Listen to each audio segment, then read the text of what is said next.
작년 2월에 발발한 우크라이나와 러시아의 전쟁이 해가 바뀌고 다시 확전의 길로 들어선 것을 볼 수가 있습니다. 최근에는 헤르손 주에 있는 카우카 댐이 붕괴가 되었다라는 기사도 보게 됩니다. 그래서 댐이 붕괴가 되어서 벌써 우리나라 여의도보다 더한 면적이 수몰이 되어서 많은 이민들이 발생되었다라는 안타까운 소식도 듣게 됩니다. 더군다나 이 댐이 붕괴된 것이 우리로 하여금 더욱더 두렵게 만드는 것은 이 댐이 있는 강, 드니프로 강이 우크라이나를 동서로 나누고 있는 큰 강인데 거기에 있는 이 댐이 붕괴됨으로 유럽 최대 발전소 자포리자 원전의 냉각수가 부족할 수도 있다. 이러한 것이 우리들로 하여금 공포를 느끼게 하는 부분이라는 것입니다. 아시는 것처럼 원자력 발전은 원자핵을 분열시킴으로 거기서 방출되는 에너지, 그 에너지를 가지고 이용하는 것이 원자력 발전소입니다. 그래서 그게 너무 과열되지 않도록 물을 부어서 그 열을 낮추는 것인데 냉각할 수 있는 물이 부족하게 되면 발전하는 것이 열을 받게 되고 결국은 폭발하게 되면 방사능 누출 사고가 온 지구에 덮치기 때문이라는 것입니다. 그래서 많은 사람들이 걱정하고 있습니다. 사실은 우크라이나는 우리나라 정반대쪽에 있는 지역이기 때문에 우리하고 상관없다 생각될지 몰라도 이렇게 또 우라늄이 또 방사능이 누출되게 되면 그 피해가 고스란히 우리에게 오게 됩니다. 아시는 것처럼 핵전쟁이 일어나게 되면은 피해 정도가 아니라 지구가 멸망될 수도 있다라는 것입니다. 우리가 아는 대로 핵무기를 소유한 국가들이 있습니다. 공식적으로 인정받는 국가들은 한 5개 정도의 국가. 그래서 미국과 러시아, 중국과 영국, 프랑스 이 5개 국가는 세계적으로 핵무기를 가지고 있다라고 공식적으로 인정받습니다. 그래서 미국과 소련은 5,000개 이상의 핵폭탄이 있고 또 나머지 국가들은 수백 개의 핵폭탄이 있다라는 것입니다. 그 외에도 비공식으로 핵무기를 갖고 있다라고 인정받는 나라들이 있습니다.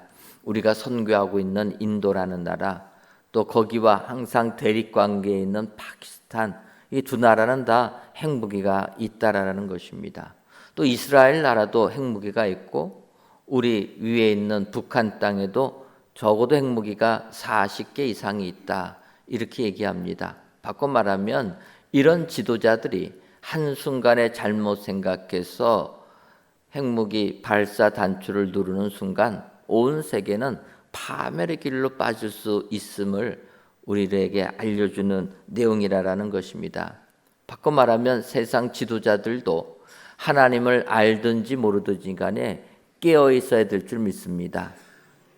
하나님을 몰라도 자기가 누르는 그 핵무기 발사 단추, 그것이 하나님께서 창조하신 이 지구를 멸망시킬 수도 있다라는 것입니다.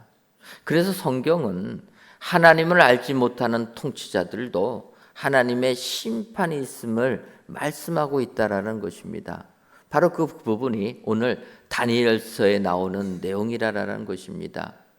오늘 본문을 들어가기 전에 오늘 다니엘서의 이 배경이 되는 부분은 우리가 잘 알듯이 바벨론이라는 나라가 남유다를 멸망시킵니다. 북이스라엘을 멸망시킨 아수르도 멸망시키고 또 남유다까지도 멸망을 시킵니다. 그래서 예루살렘 성전을 회파하고 예루살렘 거민들을 바벨론까지 포로 삼아서 이주시킨 그 나라가 바벨론 나라입니다. 그래서 함께 끌려왔던 사람이 다니엘서를 기록한 다니엘, 그의 세 친구들 다 이때 끌려온 사람들입니다.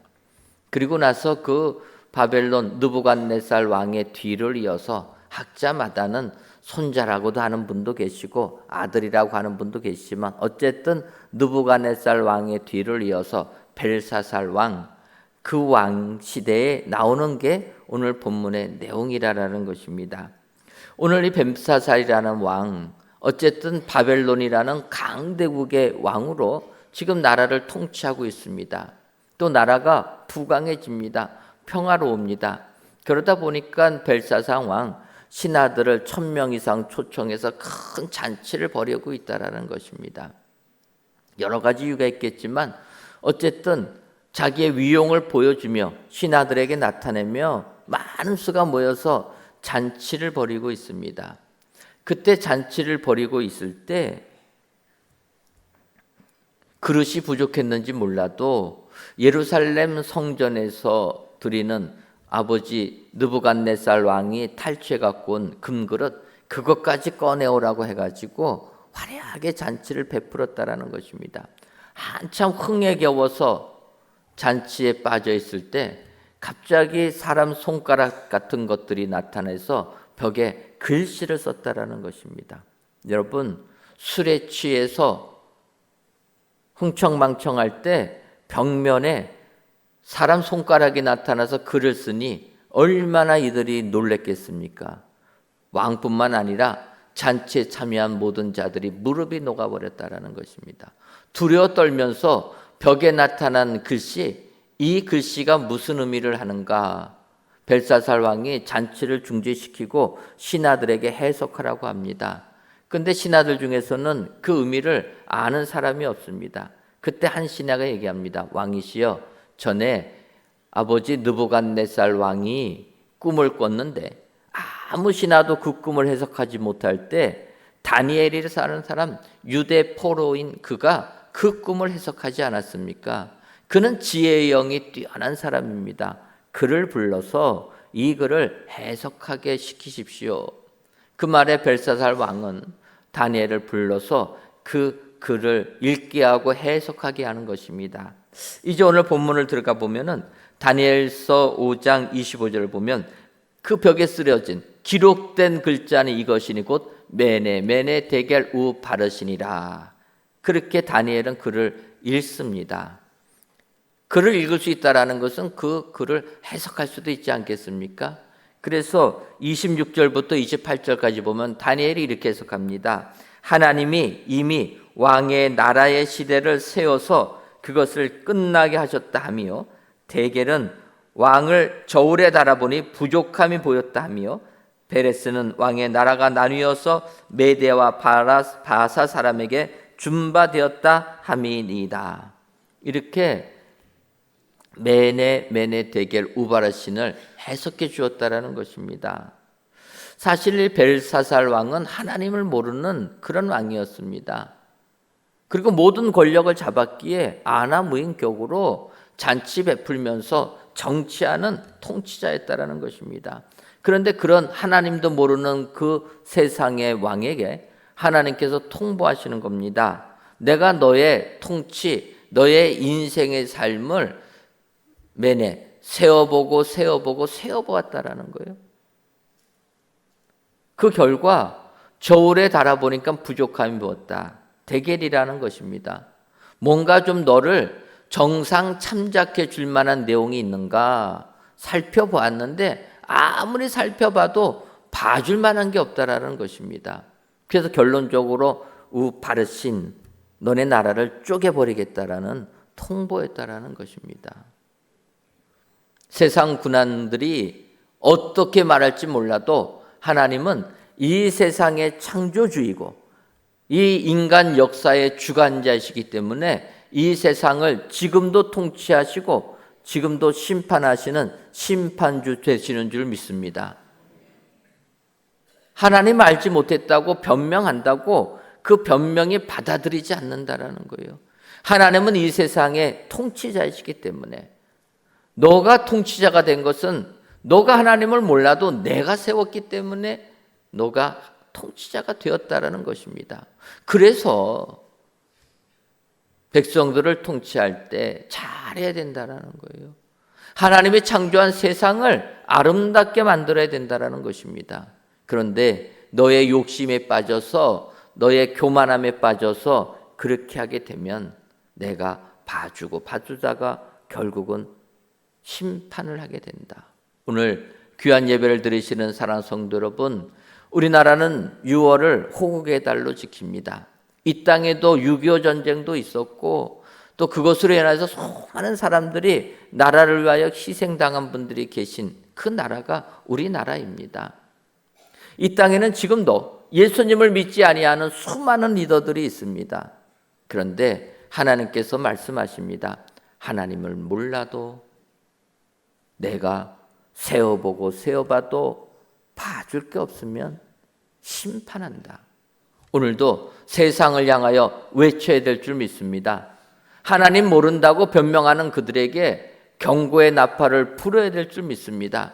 그래서 저희가 하나님이 창조하신 이 세상 또 우리나라를 정말 믿음으로 복음으로 변화시켜야 될 줄 믿습니다. 오늘도 세상을 향하여 경고하시고 세상을 향하여 기도하시는 은혜의 모든 성도님들 되시기를 주님의 이름으로 축원합니다. 그렇다면 하나님께서 메네 데겔 우 바르시니라 통보하신 이유는 무엇입니까? 첫째로 알고도 낮추지 않는 죄를 범하였기 때문이라 이렇게 말씀하고 있습니다. 다니엘서 5장 22절을 보면 벨사사리여 왕은 그의 아들이 되어서 이것을 다 알고도 아직도 마음을 낮추지 아니하고 이렇게 다니엘 선지자가 벨사살 왕을 책망합니다. 그의 책망의 내용을 보게 되면 왕은 느부갓네살의 아들이 되어서 느부갓네살 왕이 당한 내용을 다 알았음에도 불구하고 아직도 마음을 낮추지 아니하기 때문이라. 모르고 죄를 저지른 게 아니라 알고도 죄를 저질렀기 때문에 알고도 자기를 낮추지 않는 교만함의 죄를 저질렀기 때문에 심판을 통보받았다는 것입니다. 벨사살 왕이 알았던 게 무엇입니까? 좀 더 그 앞부분을 살펴보게 되면 느부갓네살이 왕이 되어서 나라를 통치하고 있을 때 한 꿈을 꾸게 됩니다. 그가 꿈을 꿨을 때는 나라가 태평하고 평안할 때 그때 꿈을 꾸게 됩니다. 사실 많은 리더들이 전쟁할 때는 교만하지 않습니다. 그런데 이제 나라가 다 태평하게 되고 평안하게 되면 마치 그 태평함이 내가 이룬 걸로 착각하게 돼서 교만함에 빠지기 쉽다라는 것입니다. 아마 느부갓네살 왕도 그런 것 같습니다. 그때 하나님을 알지 못하는 느부갓네살 왕에게 하나님이 꿈에 경고하십니다. 그 꿈의 내용은 큰 나무가 하늘까지 뻗쳐서 왕성하게 잘 자랐다라는 것입니다. 많은 열매가 맺혀졌고 그 큰 나무에 여러 새들이 와서 함께 그 나무에 깃들이며 살았다라는 것입니다. 그런데 하늘에 한 순찰자가 내려와서 그 큰 나무를 밑둥부터 잘라버렸다라는 것입니다. 나무가 잘려지니까 그 나무를 보금자리 삼아서 살던 새들 다 쫓겨나게 되었다라는 거예요. 하지만 그 나무에 구루터기는 남겨두어서 그 구루터기가 정한 때 7년 동안 자라면서 들짐승과 같이 있다가 기한이 찼을 때 다시 그 나무가 쓰임받게 되었다라는 그런 꿈입니다. 그 꿈을 꾼 느부갓네살 왕이 이 의미가 무엇일까? 신하들을 불러서 해석하라고 합니다. 근데 해석하는 신하가 없는 거예요. 그때 다니엘이 해석을 해줍니다. 하나님께서 당신을 바벨론 나라의 왕으로 세우셨는데 당신이 하나님을 인정하지도 아니하고 섬기지도 아니하고 교만하게 행하는 당신을 보고 하나님께서 당신 왕위를 폐위시키겠다는 뜻입니다. 그래서 당신 들짐승처럼 그렇게 광야의 삶 7년을 살다가 하나님께서 약속한 때가 되면 다시 왕위를 회복시켜 주시겠다는 그런 꿈입니다. 다니엘이 이야기해 줍니다. 그 이야기 그대로 느부갓네살 왕 갑자기 정신이 이상을 일으킵니다.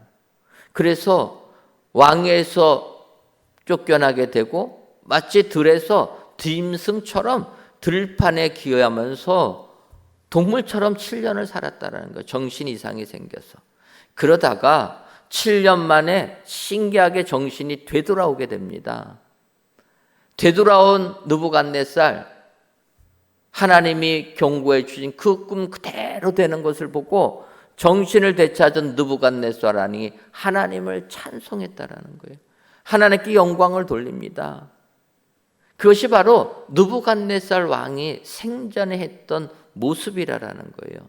그런데 그의 아들 되는 벨사살, 아버지가 그렇게 한 것을 다 보고도 알고도 벨사살 하나님을 인정하지도 아니하고 오늘도 더욱더 교만하게 살았다. 그래서 하나님께서 당신을 심판하시겠다라는 경고를 보내신 것입니다. 이렇게 얘기하는 겁니다. 여러분, 모르고 교만하면, 뭘 잘 모르고 하면 변명거리라도 되지만 알고도 교만하면 심판받을 수밖에 없다라는 거예요. 모르고 하는 것은 봐줄 수가 있습니다. 몰랐으니까. 그런데 다 머리에서 계산하고 하는 것, 알고도 그런다. 그거는 심판밖에 없다라는 것입니다. 야고보서 4장 17절을 보면 그러므로 사람이 선을 행할 줄 알고도 행하지 아니하면 죄니라. 알고도 행하지 아니하면 죄라라는 거예요.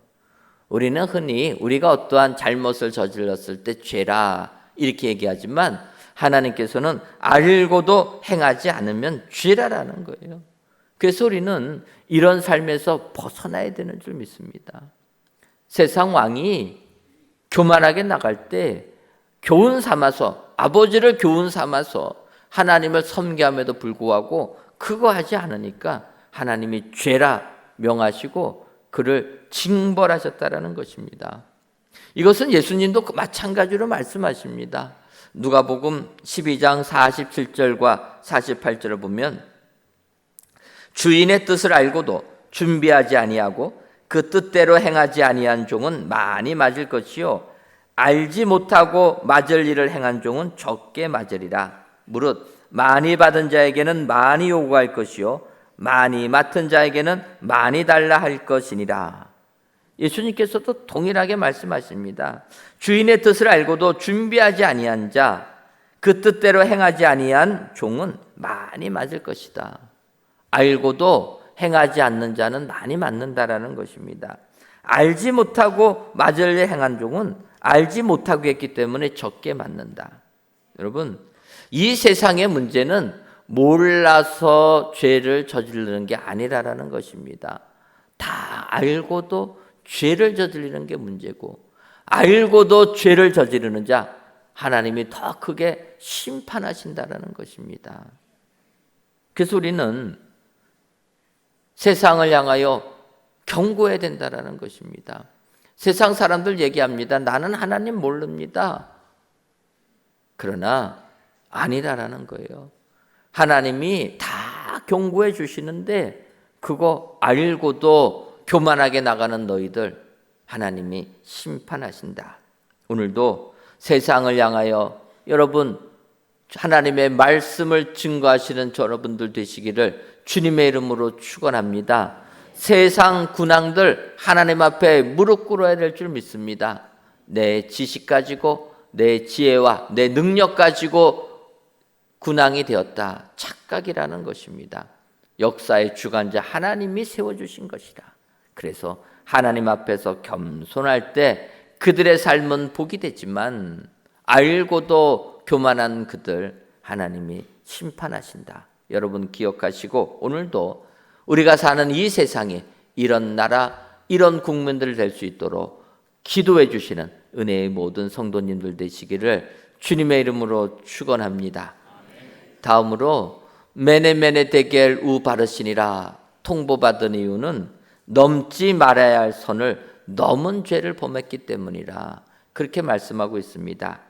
오늘 보면 다니엘서 5장 23절 상반절을 보면 도리어 자신을 하늘의 주제보다 높이며 그의 성전 그릇을 왕 앞으로 가져다가 왕과 귀족들과 왕후들과 후궁들이 다 그것으로 술을 마시고 그렇게 얘기했다라는 겁니다. 벨사살의 무모함은 귀인들 1000여 명을 모아가지고 큰 잔치를 배설할 때 그들이 성전 기구인 금그릇, 그것을 가져다가 술그릇으로 썼다라는 것입니다. 아버지 느부갓네살 왕이 예루살렘 성전 회파하면서 금그릇 가지고 옵니다. 뺏어 갖고 옵니다.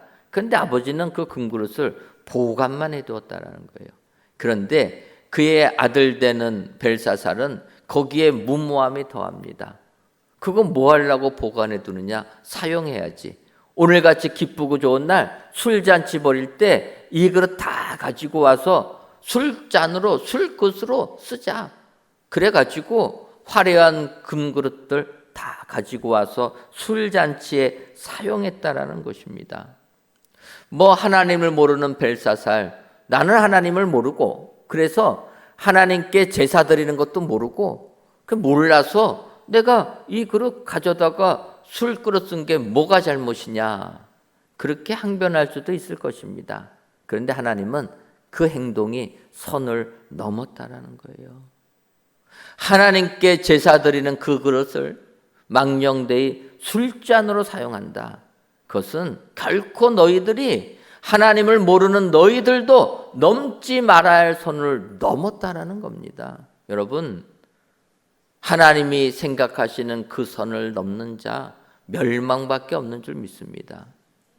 그 선을 우리가 그런데 알기가 참 쉽지는 않습니다. 하지만 하나님께서 이 세상을 심판했던 기준들을 보면 그 선을 어느 정도 우리가 짐작할 수 있습니다. 예를 들어서 노아의 홍수 시대에 물로 세상을 심판하십니다.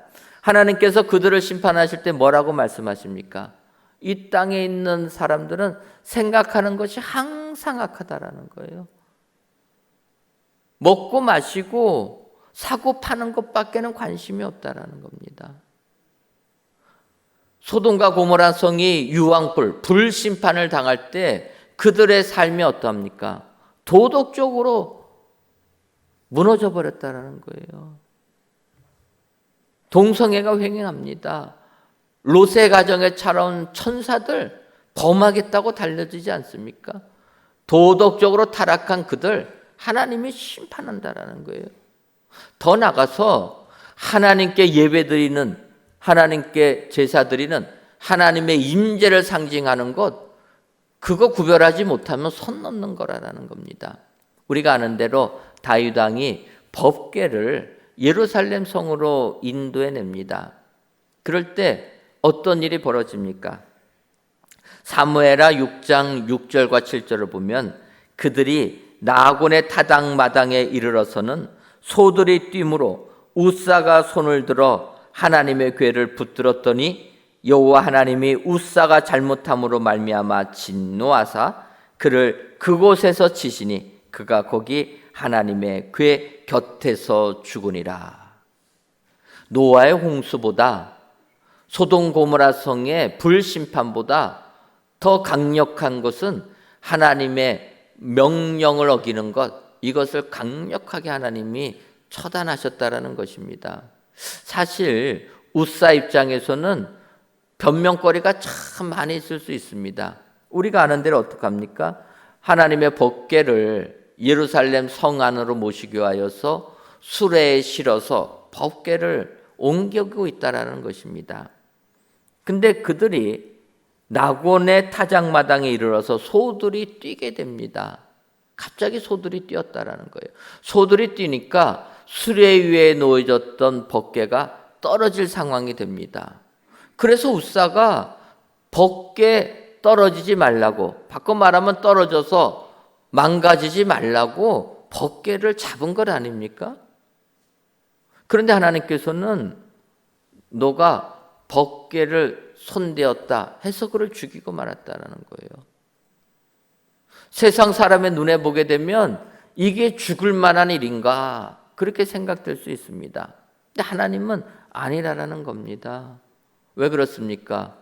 하나님께 법궤 또 제사를 드리는 거는 제사장들만 옮길 수가 있는 겁니다.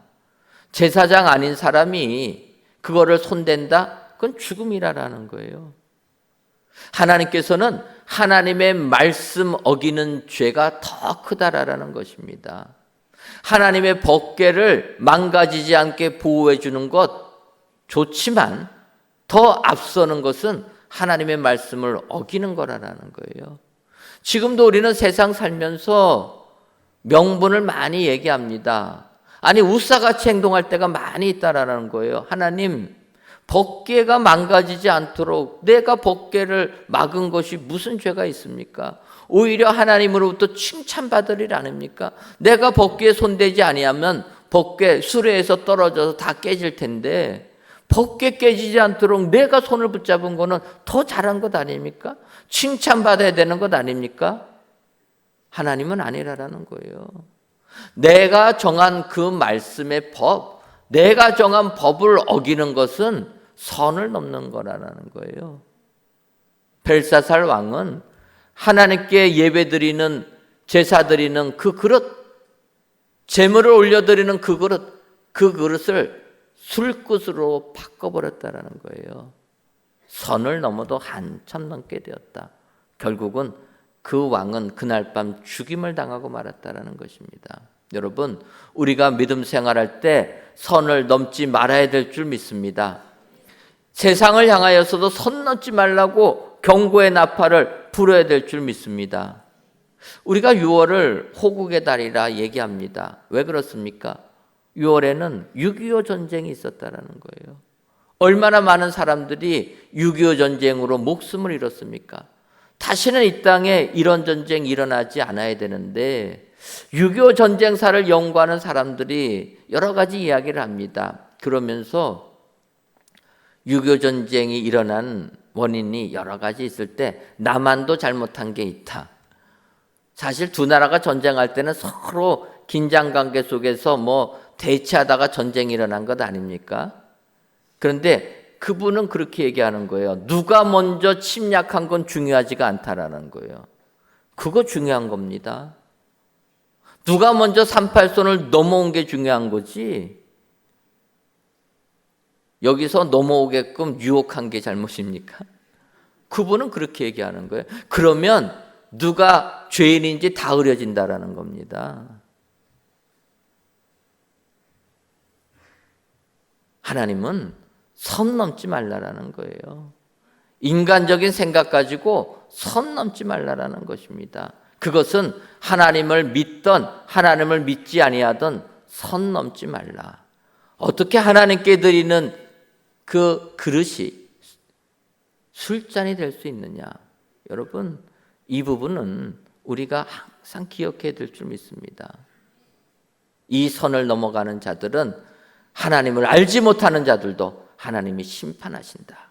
여러분 기억하시고 오늘도 이 나라와 이 민족을 위하여 기도하시는 은혜의 모든 성도님들 되시기를 주님의 이름으로 축원합니다. 마지막으로 메네메네 데겔 우 바르시니라 통보받은 이유는 하나님께 영광을 돌리지 않은 죄다 얘기합니다. 23절 하반절을 보면 왕이 또 보지도 듣지도 알지도 못하는 금, 은, 구리, 쇠와 나무, 돌로 만든 신상들을 찬양하고 도리어 왕의 호흡을 주장하시고 왕의 모든 길을 작정하시는 하나님께 영광을 돌리지 아니한지라. 왕이 심판을 통보받은 이유는 하나님께 영광을 돌리지 않았다라는 것입니다. 여러분, 하나님께 영광 돌리는 것이 축복된 삶을 살아가는 비결이 되는 줄 믿습니다. 내 능력으로 이것을 이뤘다, 그래서 내가 그 영광을 받아야 되겠다 생각하는 순간 하나님의 심판이 임하게 된다는 겁니다. 앞서도 말씀드렸지만 느부갓네살 왕은 정신을 되찾은 다음에 하나님께 영광을 돌렸다라는 거예요. 그 전까지는 자기가 능력이 뛰어나서 바벨론의 왕으로 사는 줄 알았는데 아니라라는 겁니다. 하나님이 바벨론 왕으로 세우셔서 왕이 되었다라는 거예요. 정신이 되돌아온 다음에 총명을 되찾은 다음에 하나님을 찬양하고 하나님께 영광을 돌렸다라는 것입니다. 그런데 벨사살 왕은 그걸 다 보고도 하나님께 영광을 돌리지 않았다. 여러분, 영광이 정말 우리에게 중요하고 중요한 것인 줄 믿습니다. 은혜 받은 것이 중요한 것인 줄 믿습니다. 사도행전 12장을 보면 헤롯 대왕 외교를 잘하고 무역을 잘하여서 이스라엘 나라를 부강하게 만듭니다. 그러니까 백성들이 헤롯 대왕을 칭찬하고 칭송합니다. 그런데 그는 그렇게 백성들이 왕을 높이고 영광을 높일 때 그 영광을 하나님께 돌리지 않았다라는 거예요. 하나님께서 받을 영광을 하나님께 돌리지 않는 자, 사도행전 12장 23절을 보면 헤롯이 영광을 하나님께 돌리지 아니하므로 주의 사자가 고치니 벌레에게 먹혀 죽으니라. 영광을 돌리지 않으면 죽음만이 임하게 된다. 오늘 귀한 예배를 드리시는 사랑하는 성도 여러분, 이 내용은 지금도 마찬가지인 줄 믿습니다. 하나님께서 이 땅 축복하셔서 전쟁을 잘 극복하게 해주시고 지금 부강한 아름다운 나라 만들어 주셨는데 그 영광을 하나님께 돌리지 아니하면 파멸밖에 없다라는 거예요. 그래서 우리가 이 땅을 향하여 경고하고 이 땅을 향하여 복음을 전해야 될 줄 믿습니다. 온 국민이 하나님의 은혜를 기억하고 하나님께 영광을 돌릴 때 이 나라는 축복의 나라가 되게 될 줄 믿습니다. 오늘도 이 나라와 이 민족을 위하여서 기도하시는 은혜의 모든 성도님들 되시기를 주님의 이름으로 축원합니다. 기도하겠습니다. 하나님, 거룩한 주일을 맞이하여 이 시간 성전에서 또는 각 예배 처소에서 귀한 예배를 드리게 하시니 감사합니다. 이 예배를 기뻐 받아 주옵시고 하늘을 위해서 하감하여 주어서 은혜만이 충만한 저희들 되게 하여 주옵소서. 이 시간 메네메네 데겔 우바르시니라 말씀해 주시니 고맙고 감사합니다. 하나님께서 세상 통치자들에게 메네메네 데겔 우바르시니라 통보하신 것은 먼저 알고도 낮추지 않는 죄를 범하였고 넘지 말아야 할 선을 넘는 죄도 범하였으며 하나님께 영광을 돌리지 아니한 죄까지 범하였기에 멸망당했음을 알아 오늘도 세상을 향하여 기도하는 저희들 되게 하여 주옵소서. 그리하여 이 나라가 하나님 안에서 든든하게 서갈 수 있도록 축복하여 주옵소서. 예수님의 이름으로 기도하옵나이다. 아멘.